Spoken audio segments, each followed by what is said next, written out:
étrangère, vous voilà jeté dès votre prise de fonction dans le conflit du Proche-Orient qui plonge la région et le monde dans une guerre dont personne ne peut sous-estimer l'extrême gravité. Face à cette situation, nulle polémique, en tant qu'écologistes, nous saluons l'appel de la France à la tenue d'une réunion du Conseil de sécurité de l'ONU. En effet, toutes les limites ont été franchies. Plus aucune loi n'a l'air d'exister. Ni les lois de la guerre, ni les conventions internationales, ni même aucune morale. Après la bande de Gaza, voilà que Netanyahou nous ressort son argumentaire ignoble, prétendant que tous les Libanais seraient des terroristes, que des roquettes et des bombes du Hezbollah seraient cachées dans chaque foyer. 2 de nos compatriotes sont encore retenus en otage aux mains du Hamas. Depuis le 23 septembre, plus de 1000 personnes ont été tuées au Liban, dont 104 enfants et plus d'1 million de déplacés.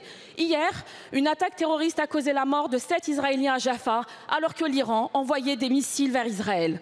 Plus de 40 000 personnes ont été tuées à Gaza, dans ce qui constitue l'un des plus grands massacres de notre siècle. Ces vies, elles ont un visage, elles ont des noms, elles ont une histoire. Et elles ne sont ici que des chiffres froids s'accumulant au fil de bandeaux d'informations. Les civils de tous bords paient le prix de notre inaction, de notre impuissance à agir pour faire de la solution à 2 États une réalité.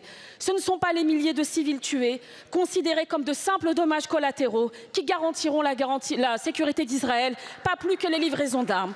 La seule manière de garantir la paix en Israël comme en Palestine, c'est de mettre en œuvre la solution à 2 États, y compris en sanctionnant Israël pour l'y contraindre.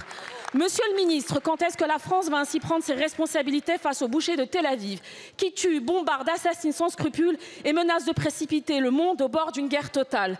Jusqu'à quand allez-vous qualifier d'ami de la France un homme qui ne sert qu'une extrême droite messianique, enivrée par les chimères mortifères d'un grand Israël, un homme condamné par l'ensemble des instances internationales?